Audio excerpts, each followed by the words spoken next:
diretiva de Deus. O que é vontade diretiva de Deus? Fica maneiro. O que é vontade diretiva de Deus? Já está dizendo o quê? Vontade da direção de Deus.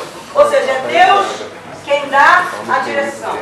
Tem coisas na nossa vida que é Deus que dá a direção. Vontade diretiva. Estou fazendo isso porque, segundo a palavra do Senhor, Ele me diz que eu devo fazer assim, baseado na palavra. E a vontade permissiva de Deus é a que a gente mais usa, com a desculpa de dizer que Deus mandou, a desculpa de dizer que Deus falou, quando Ele não falou nada. Ele apenas permite-nos escolhas. Agora, eu posso fazer escolha segundo a direção dele, e eu posso fazer escolha que eu acho que é da vontade de Deus. Ou seja, Ele permite eu escolher fazer algo. Deus não interfere, Deus não intervém, Deus não cancela, Deus não anula uma vontade permissiva.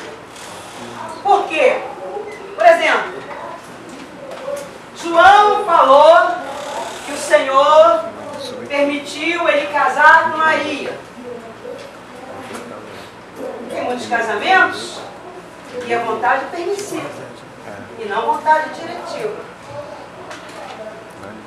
Porque foi uma escolha própria. Aí só quando dá errado é que Deus fala, Senhor, pastor, esse casamento não foi da vontade de Deus, não. Foi sim. Foi da vontade permissiva dele. Você escolheu, você casou, agora você segue em frente. Porque qual o problema da vontade permissiva? São os resultados. O problema da vontade permissiva são os resultados. Vamos ler lá. 12. A vontade diretiva diz assim: é a capacidade de Deus por si só escolher o que é melhor para os seus filhos. Isaías 46:10 diz: farei cumprir toda a minha vontade. Lucas 22:42: Pai, se quiseres, passa de mim esse cálice. Passou? Foi vontade permissiva ou diretiva? Diretiva. Qual seria permissiva? Se Jesus, por sua conta, saltasse da cruz. Não é isso? Deus ia intervir? Deus ia impedir? Qual era o propósito de Adão? Havia uma necessidade de um segundo Adão como Jesus? Sim ou não? Não.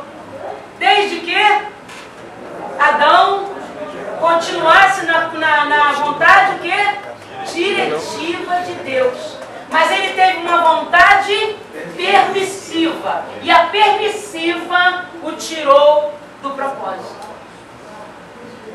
Porque Deus nos dotou de inteligência, volição, que é vontade.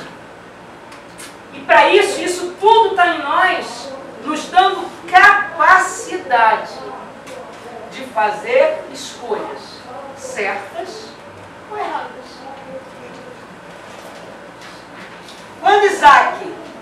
Quando Abraão mandou buscar um filho para Isaac, quando Eliezer, Damasceno Eliezer, era uma vontade o quê? Diretiva. Porque falou o quê? Que Eliezer não trouxesse nenhuma que não fosse da família de Abraão. E aí você vai perceber que a vontade diretiva de Deus era tão maravilhosa que Rebeca foi escolhida ali porque por conta dela dar sinais de que seria ela, porque antes Eliezer tinha feito um voto consigo, né? Aquela que melhor servir, e foi ela. E quando eles chegam com ela, a Bíblia diz que Isaac estava se levantando da oração, olhou para Rebeca e parecia que ele já ele se enamorou dela, ela dele, sem ter problema Nenhum. E pasmem. Na Bíblia, no Antigo Testamento, você vai ver dentro dos patriarcas poligamia. Né? Você vê que Abraão se deita com Agar, né? Porque ele não se juntou, ele não casou com ela, mas ele se deitou com ela para ter um filho. Então houve um casamento aí, né? Mas você vai perceber que a vontade diretiva de Deus foi tão forte que eu não vejo Isaac ter essa postura. Qual foi a outra mulher que Isaac teve enquanto Rebeca era viva?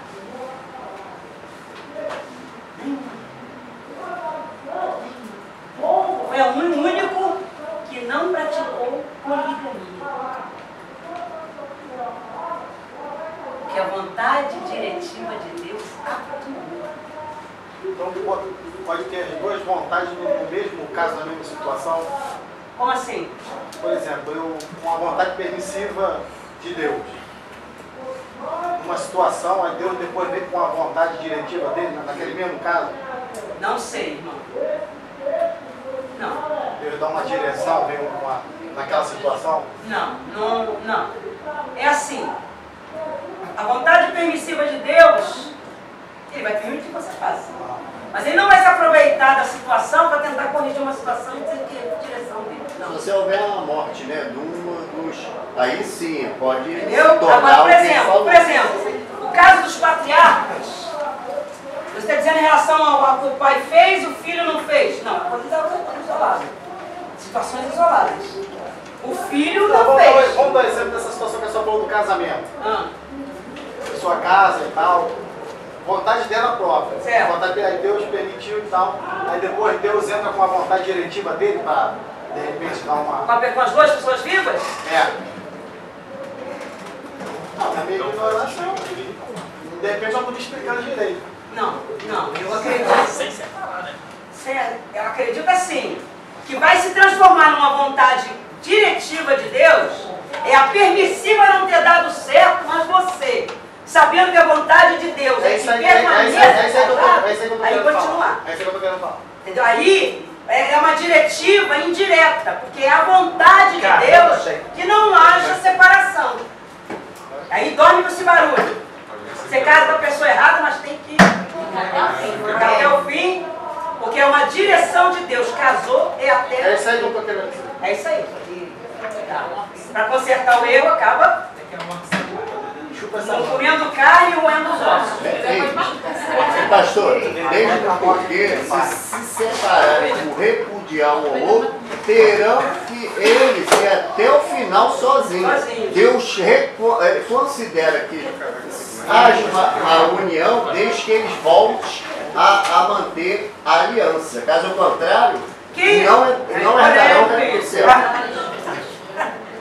A Bíblia, ela vai falar acerca disso, eu vou falar aí para o assunto, hein? Ela vai falar acerca disso, que aquele que, na verdade, quem pratica, ela quer dar para entender isso, quem pede o divórcio, na verdade, e até errou e ainda pediu o divórcio, essa pessoa, ela fica impedida de casar com ele. Pode sair no mundo espiritual ou no mundo natural. Natural, está na Bíblia. É que ninguém segue isso, irmão. Mas aí força uma situação, aí casa de novo. Peraí, vou te dar uma oportunidade. Presta atenção. O marido traiu.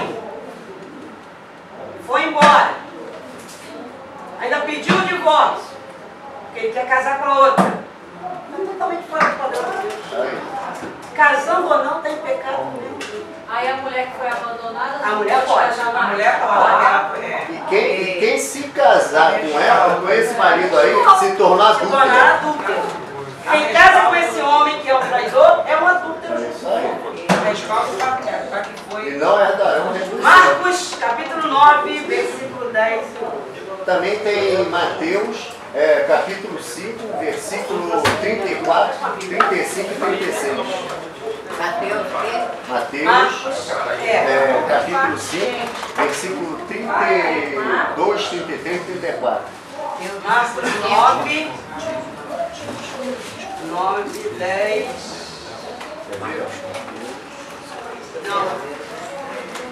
Não, peraí. Marcos 10,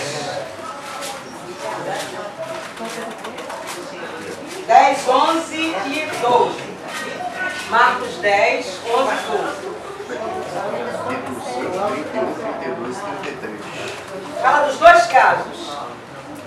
E ele lhes disse: quem repudiar sua mulher e casar com outra, comete adultério contra aquela.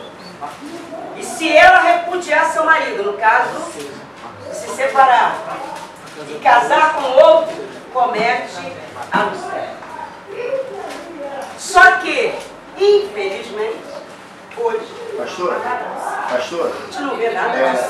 pastor, capítulo 5, Mateus, versículo 31 e 32, tá? Eles definem totalmente, aqui ó, 31, também foi dito, qualquer que deixar sua mulher, dê-lhe carta de desquite. Eu, porém, vos digo que qualquer que repudiar sua mulher, a não ser por causa de prostituição, faz que ela cometa adultério. E qualquer que casar com a repudiada, comete adultério.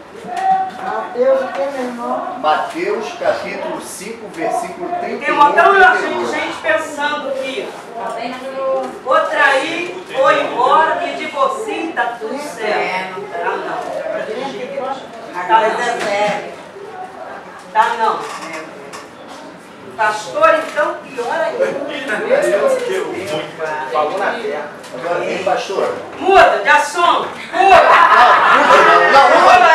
Na última, me perguntaram, pastor, me perguntaram. Comentaram a você. Isso,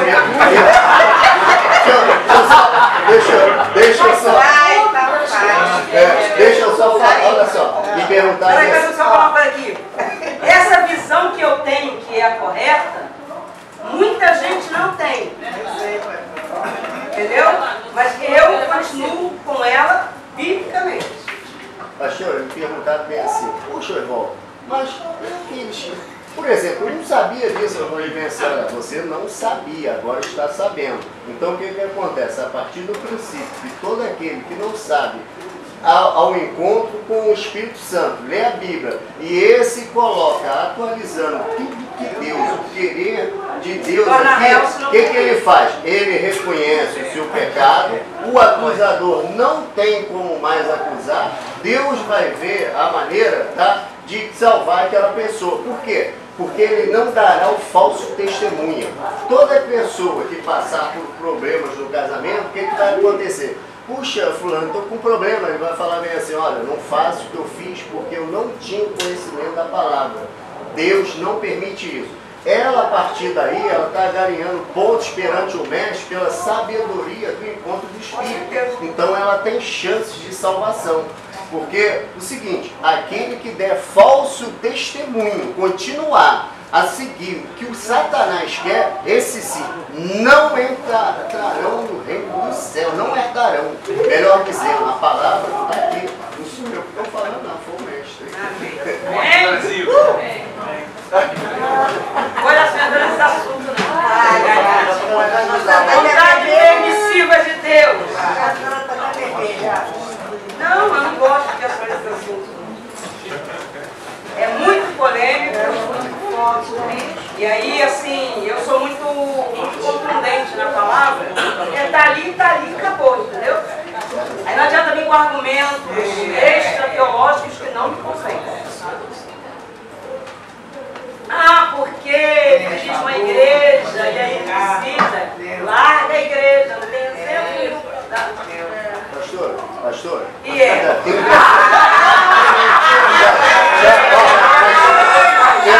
um detalhe importante para você levar. Por exemplo, muita gente no casamento, para provocar a libertação de adquirir o direito, quer enganar Deus. Ela não partilha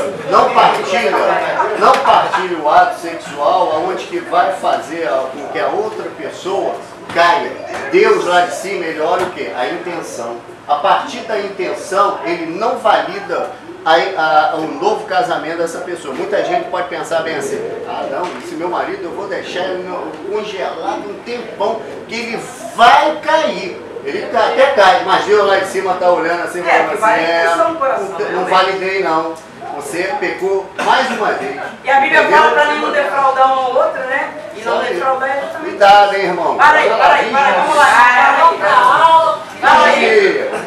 Não, pastor, a vontade permissiva e a vontade diretiva, no caso de Jonas, a direção de Deus para ele foi ir para Nínive. Ele foi mas Deus Tarso. permitiu que ele, né? Foi a vontade dele. Tipo assim, seria a vontade permissiva de Deus seria assim, cara, eu não vou te matar porque tu me desobedeceu, seria mais ou menos isso, né? Seriamente falando seria isso, né? Porque a gente está desobedecendo. Foi desobediente. Deus poderia ter impedido ele de ir para Tarso. Podia. Mas ele deixou ir. Mas a Bíblia diz que ele falou pela segunda vez a Jonas. Quer dizer que o quê? Deus ainda deu uma outra chance. Ficou uma chance meio forçada, né? Que às vezes sim. Quando Deus tem um propósito na vida da gente, irmãos, a Bíblia diz que planos do Senhor não podem ser frustrados. Amém. Vai pagar um preço se não for na direção, na permissão, na direção de Deus. Mesmo querendo fazer a permissiva. Jonas fez, mas pagou um preço alto. Uma vez faz um atalho, né? Ele sai do... Entendeu? Mas aí, mesmo fazendo um atalho, Deus arranja outro atalho e traz ele para a direção do Senhor. Porque quando há um plano de Deus maior além de nós, quando envolve vidas, a minha vontade permissiva, ela não vai durar muito tempo. Porque Deus precisa de mim por causa de outras pessoas. Então não é pela misericórdia comigo, é pela misericórdia dos outros, Ele vai me dar uma segunda chance. Tipo assim, se fosse só por Jonas... Assuma lá, o barco cai na água lá, entendeu? Mas ele tinha um plano com Nínive. E aí, por causa do plano com Nínive, ele teve a misericórdia de falar a segunda vez com Jonas, para que Jonas fosse por causa de quê?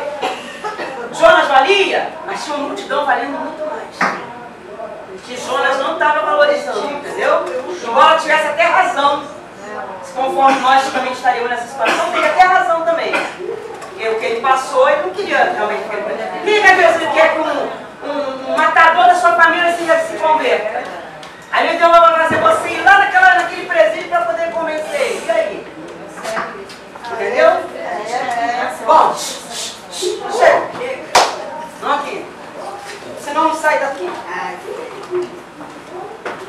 Vontade permissiva e a tolerância de Deus conosco quando fazemos escolhas sem que Deus, contudo, aprove nossas ideias ou atitudes. Deus nunca desejou que Israel possuísse outro rei que não fosse ele.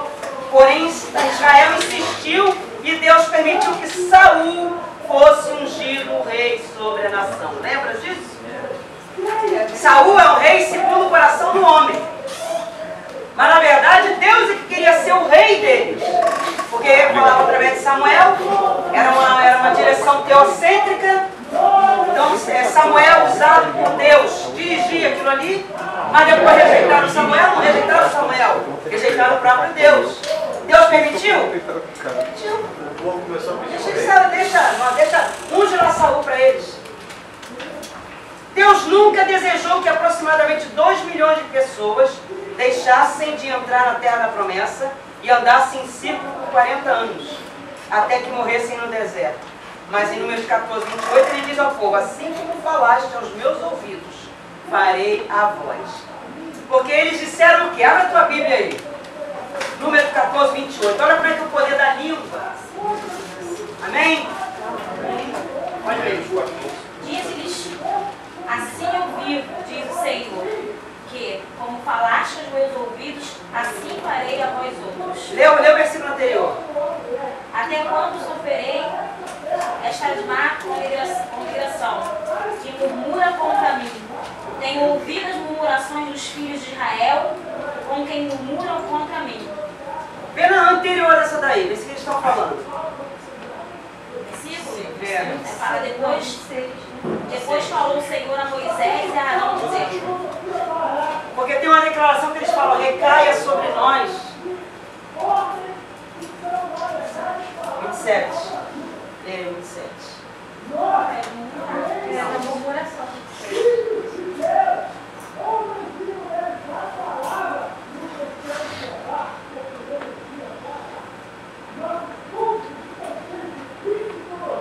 Sobre isso, a murmuração deles. Aí você vê que a murmuração fez com que uma direção diretiva de Deus se transformasse numa direção permissiva e não acontecesse o que Deus queria. Deus queria que eles morressem no deserto? Não. O que fez eles morrerem no deserto? Murmuração. Por quê? Faziam questão de coisas fúteis e não de coisas necessárias. A permissão para o sofrimento do justo Jó. Lembra disso? Foi uma permissão, foi uma direção, foi uma vontade o quê? Deus permitiu. Por causa de quê? Quem, na verdade, moveu Deus a permitir isso? Mas por que Deus permitiu, mesmo o diabo falando? Porque Deus sabia quem era Jó. Deus sabia quem era Jó. Deus sabia que ele não ia blasfemar. Deus sabia que ele não ia negar. Porque a Bíblia diz que o Senhor não nos tentará além do que suportamos. Junto com a prova, Ele nos dá o chá. Desde ali estava deixando uma herança para toda a humanidade, né? Em relação ao exemplo. Né? Então a vontade permissiva de Jó foi uma questão de quê? De honra até para Jó. Quem te diz que de repente Satanás não pode requerer de um de nós? Tem situações que o diabo fica nos rondando, gente. O diabo nos ronda, nos sonda, nos vasculha, todo o tempo. Aquela historinha de que você está sendo filmado, eu creio que o diabo nos filma o dia todo. A teologia e a ética cristã. Podemos afirmar que a teologia está intimamente ligada à ética, sem a qual a primeira não funcionaria. Seria como anunciarmos o Evangelho e deixarmos de apresentar a Cristo como seu personagem principal e essência do plano da salvação de Deus. Podemos considerar a ética cristã como uma das disciplinas mais teocêntricas possível. Por quê?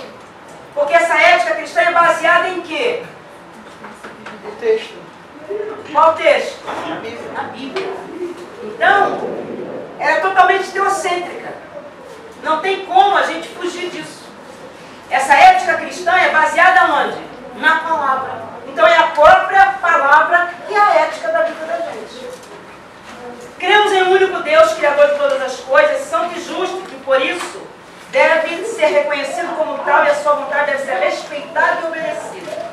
A humanidade, ao decair num estado moralmente diferente daquele para o qual foi criada, tornou-se incapaz de reconhecer sozinha a vontade de Deus, o que ocasiona ainda mais o seu afastamento daquilo que é considerado como eticamente correto. Deu para entender isso? A humanidade, ela naturalmente não consegue fazer o que é correto. Ela precisa de uma direção. E essa direção, para ter uma ética correta, é o quê? A palavra. Porque nós até querendo fazer o certo, sem a direção da palavra, a gente acaba ainda fazendo errado.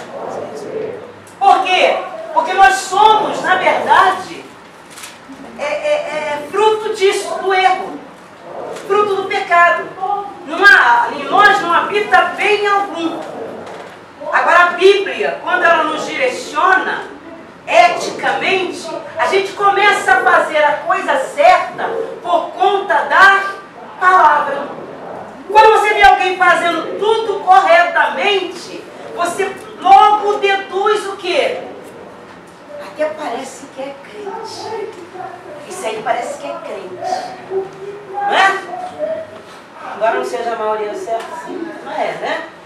O certo seria sempre assim. E quando você vê alguém fazendo coisas que naturalmente as outras pessoas estão fazendo de outra maneira, mas ela preza em fazer o correto na contramão de muitos, pronto. Essa daí consegue o quê? Quebrar um ciclo errado por conta do quê? Da palavra. Isso se chama ética cristã.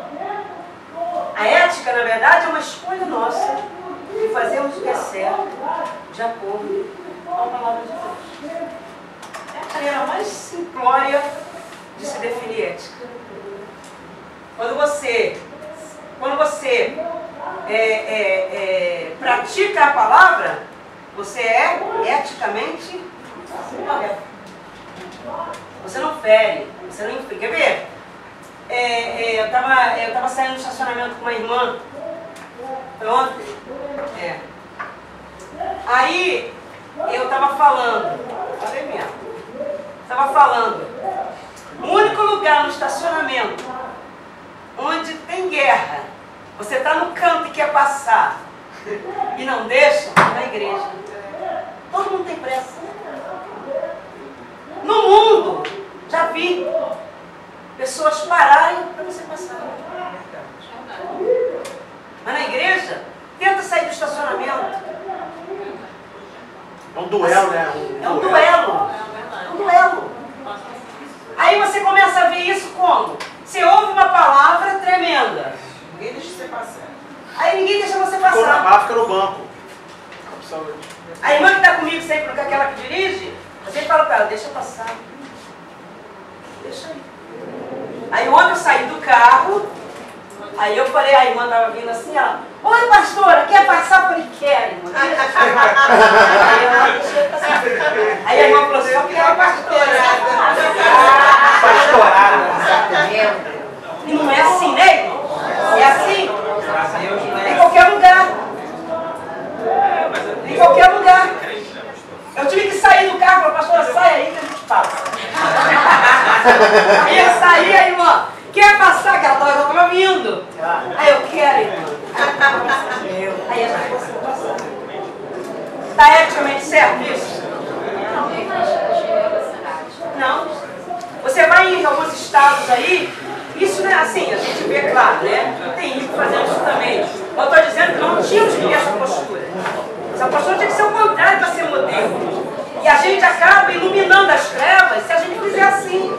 Porque eu ficaria totalmente envergonhada, irmãos, se eu avançasse alguma coisa, quando que na verdade do meu lado estava dando a passagem. Olha, eu acho que me enfiava a cara no buraco e entrava.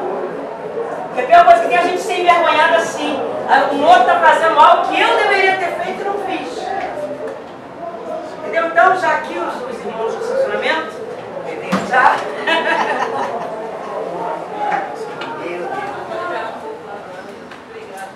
A ética cristã admite encontrar no homem uma inclinação direta para o que é errado, já que somos movidos pela ideia da satisfação pessoal que nos tende a inclinação para o egoísmo e o desejo da autonomia sobre Deus, não é isso? A ética, a Bíblia diz algo, mas eu egoisticamente, naquele momento, não quero nem saber da Bíblia, eu quero saber do que é meu. Farinha pouca? Meu pirão primeiro. Não é? E a gente precisa rever esses conceitos. Você está pensando que eu estou me revendo aqui também? Tem coisa que eu estou falando aqui que a gente não presta atenção no dia a dia e você acaba sendo confrontado. E é bom que a gente ouvisse isso todo dia, né? Aí acabava a gente aprendendo. Osmose. Osmose, isso aí. Até que um dia Deus deixa a gente ouvir tanto, até que um dia Ele deixa nos envergonhar. Aí a gente aprende. A gente lembra da lição com duras penas. Eu sonho com uma igreja assim. Eu sonho com uma igreja cordial. Eu sonho com uma igreja cordata. Eu sonho com uma igreja prestativa.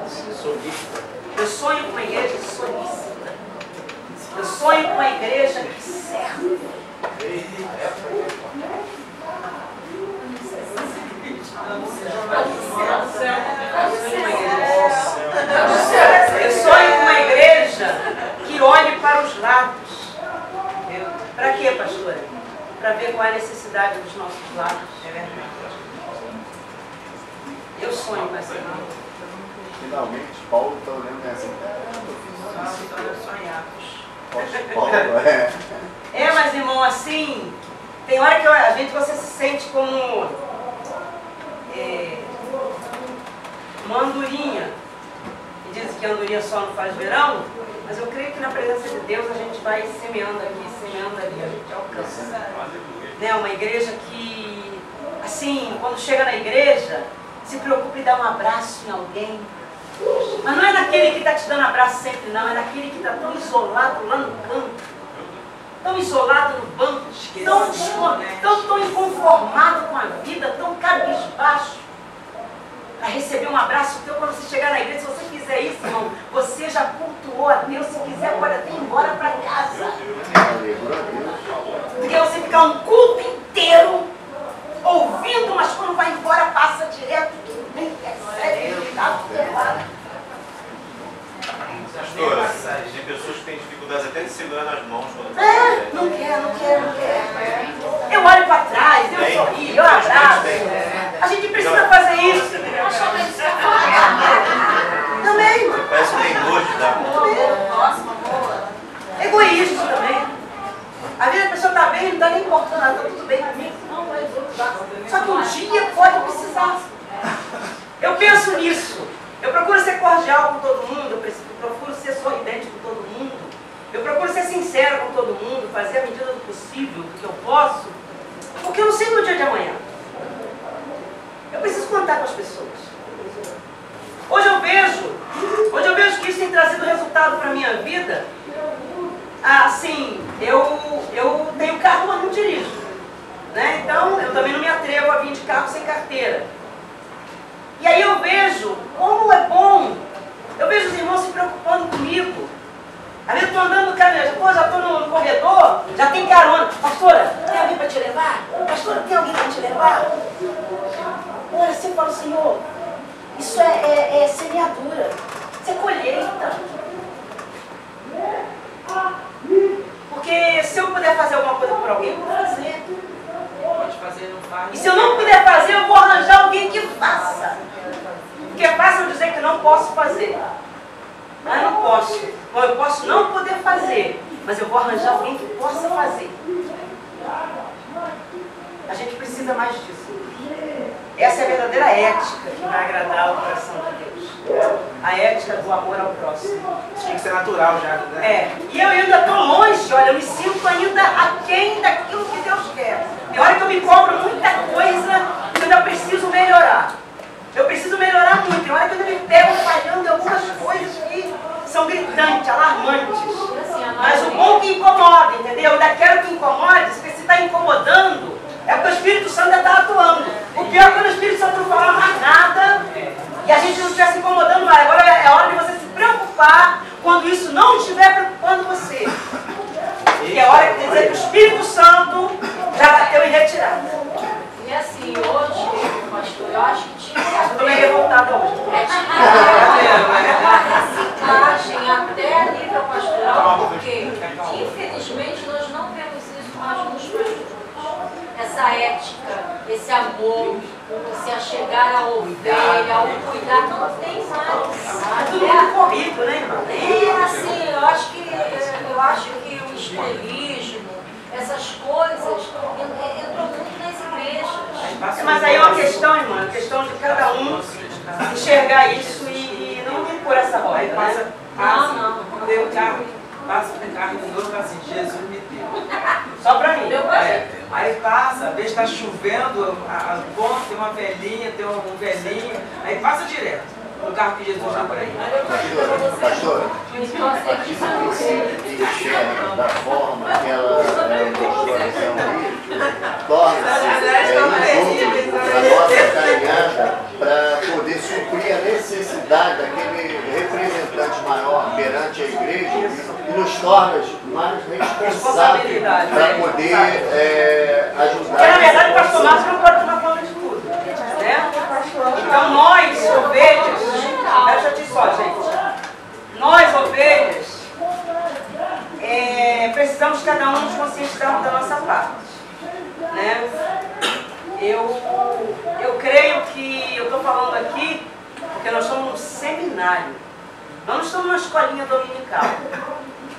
A escolinha dominical é para novo convertido que está chegando, é para quem que é mais antigo, é para todo mundo. Mas o seminário é para quem quer uma responsabilidade, porque ninguém quer fazer seminário para apenas aprender a Bíblia e depois ficar pregando a Bíblia para os outros ao seu bel prazer. Ele quer fazer um seminário para ser útil na obra. Né? Ele quer fazer seminário não é para ter conhecimento só não.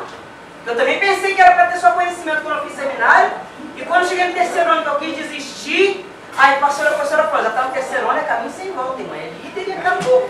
Aí mas eu não escolhi isso. Eu mandei você entrar no seminário, mas você é uma líder. Agora é o caminho sem volta. Você vai até o quarto ano, se forma e vai dar conta do que Deus deu para você. E é o caminho sem volta mesmo. Mas eu quero voltar, não dá para voltar. Não dá para pensar em olhar para trás. Não, é um prejuízo muito grande. É um prejuízo muito grande para o reino, para mim, para tudo. E Deus não vai aceitar isso. Entendeu? Então a gente precisa tomar consciência disso. Qual é o teu papel no reino de Deus? Qual é a tua ética de vida? Qual é a tua ética cristã? Qual é a tua prática da palavra no que diz respeito ao reino de Deus mesmo? Ao que Deus requer de nós? Eu ainda estou faltando muito, irmãos. Eu digo com sinceridade. Eu ainda não sou exatamente o que Deus quer que eu seja. Pastor, tem uma palavra que diz assim, quem não serve para servir, não serve para viver. Então, isso é uma coisa muito grave, porque as pessoas que entram no ministério e depois param, não pode olhar para trás, é verdade. Deixa eu seguir aqui, gente, olha. A ética cristã mostra que mesmo quando o homem escolhe uma conduta padrão moralmente correta, a tendência natural é que se desvie ao longo do percurso do projeto original. Olha aí. A ética cristã ensina que a regeneração espiritual só é possível por meio da assistência do Espírito Santo, possibilitando que o mesmo desenvolva uma conduta moralmente ética perante o Criador e como consequência diante da família e sociedade. Lembra que eu falei semana passada do encher do Espírito Santo? Eu estava encerrando e eu falei que o lixinho pousa lá no fundo de nós. Aí quando você bota água, aquilo sobe. E só é possível, irmãos, ter uma vida com ética, com a presença e ser cheio do Espírito Santo. Ser cheio do Espírito Santo não dá para ser eticamente errado. Não consegue. É totalmente impossível. Porque o Espírito, se você está cheio, quem está te governando é quem? O Espírito não vai te governar errado. Agora, quando a gente falha, é porque ainda não está transbordando. Pode estar pela metade. Ainda tem espaço para outras coisas entrarem. E o negócio é que precisa não haver espaço para nada mais entrar em nós, a não ser o Espírito Santo de Deus. Sei que é difícil isso, é difícil para mim. Numa vida corrida, numa vida difícil que a gente tem, numa vida, uma crise que acontece, a gente, às vezes está lendo a Bíblia, mas o pensamento da gente está voando em outras coisas, isso é certo. Está na aula também. Entendeu? Está na aula, você está voando. Às vezes você está aqui pensando que eu vou pagar aquela conta amanhã. Às vezes você quer amanhã. Não é isso? Eu sei disso. Eu não estou aqui hipocritamente dizendo, tem coisa que eu ainda vou na carne. E quando eu retrocedo, eu falo, meu Deus, que besteira. Mas já fiz. Quantas vezes a gente se dirige para alguém de uma maneira que só depois que a gente fala que eu não devia ter falado assim. Mas já sei. Mas isso é bom, isso nos dá uns estalos na gente para a gente falar, olha, tem alguma coisa errada. Eu começo a me analisar quando eu começo a falar mais asperamente com as pessoas. Quando alguém pergunta alguma coisa, eu, o que é? Entendeu? Quando eu começo a pegar racha,